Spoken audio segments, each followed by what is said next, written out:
This is the table that is in week 4 that I've entitled the Standard Normal Table. This table is not the same table that is in your text, which is on page 44. The reason I am going to do this short video of this particular table is that it's been my experience that students, not all students, but quite a few students have found this table a whole lot easier to comprehend than the table for the normal curve in your text. This table here is just looking at half of the normal curve. We know that the normal curve is symmetrical. We know that everything to the right of the mean is 50% and everything to the left of the mean is 50%. This particular table is just isolating on, we'll say, the right hand side of the total normal distribution. So the right hand is nothing more than the mirror image of the left hand, and of course vice versa.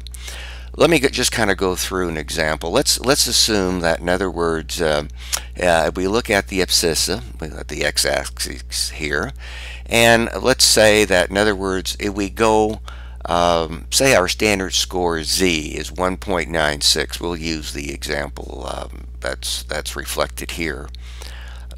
If we go a positive 1.96 from here to z, and we want to know this particular area shaded in black, well, all what we would have to do from the standpoint of looking at the table is, okay, we got a z-score of going down 1 and then going over, well, we got to go down to 1.9, excuse me, take our standard z-score, go down to 1.9, and then let's go over 6, and we can see 0.4750.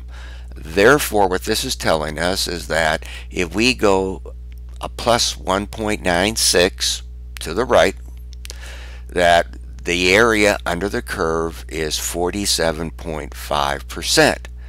Therefore, the area to the right of a positive 1.96 would be the difference between 0.5 and 0.4750, which of course would be 2.50. Likewise, if we would have gone a negative 1.96, keep in mind this right hand is nothing more than a mirror image of the left hand.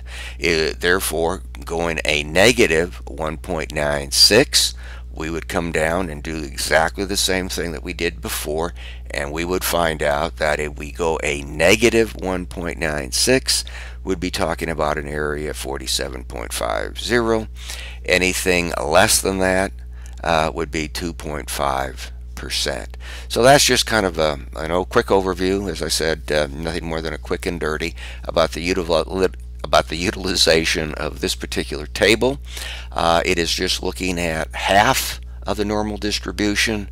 As I mentioned, some students just find this table a little bit easier to comprehend and work with than the table that you have in your text on page 44.